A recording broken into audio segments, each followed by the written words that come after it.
Today I will continue where I left last weeks. Okay, last few weeks I was talking in the very beginning of the Yogasutras of Patanjali from the first chapter. You know, this is like a sequence. That's how Patanjali put it, like in a puzzle. First sutra he said Atta, that is the key word. Atta means you are setting the intention to stay right now, right here. And the moment you set the intention, you want to stay in the present moment, and you are realizing the presence of the mental ripples. I call this is filters or misperceptions. How you perceiving things from your surrounding. This all distorted. This all chitta vritti. That's the second sutra I'm talking. Yogas chitta vritti nirodha. So the moment you want to stay right now, your mind don't say no. I'm going to distract you.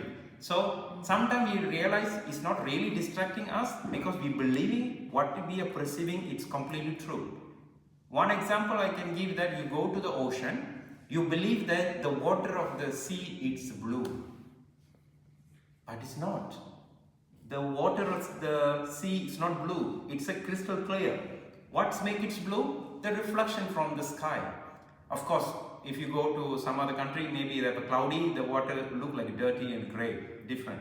If you go to Greece, for instance, or maybe some Mediterranean area, you see it's completely crystal clear water with the reflection of the blue sky. You believe that entire water is a blue, but it's not. Even though your mind, or even you can bring, let's say imagine you have a child, you're bringing a child. I have a 5-year-old boy. And I asked, is it the water is blue? He said yes. You know, because we are adults, we know that it's not. But if you bring some little children or anybody, be asking, is it the water is blue? You say yes, because its color is blue. But this is the filter.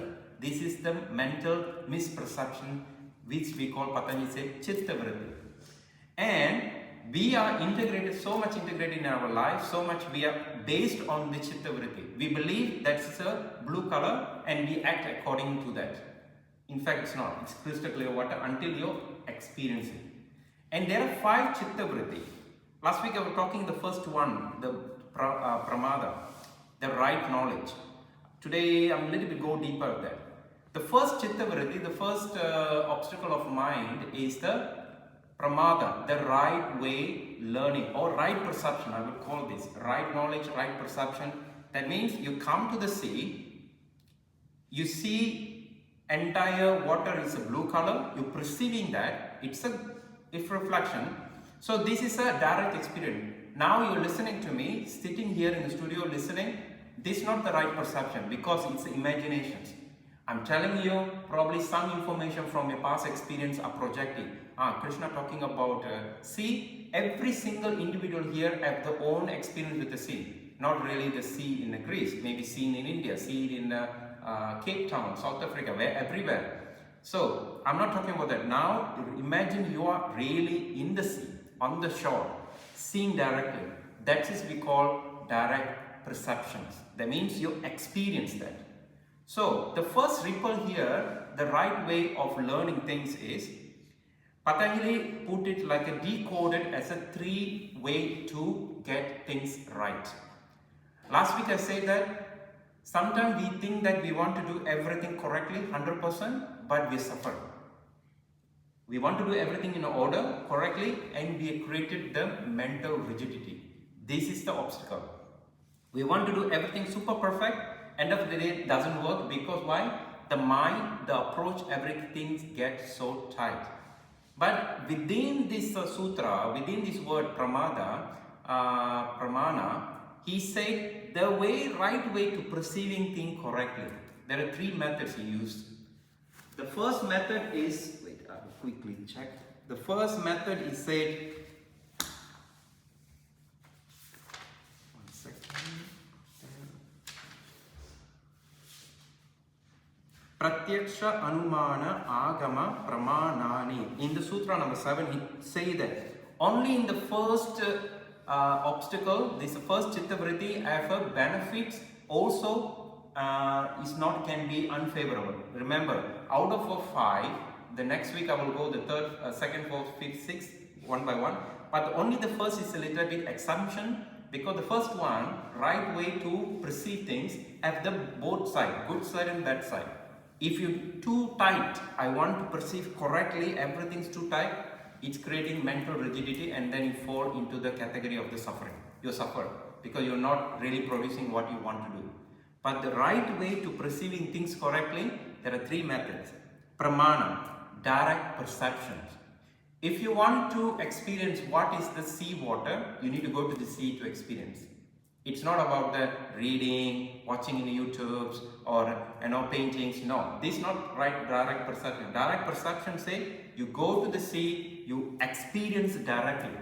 When I say experience Trikonasana, that means you have to do Trikonasana.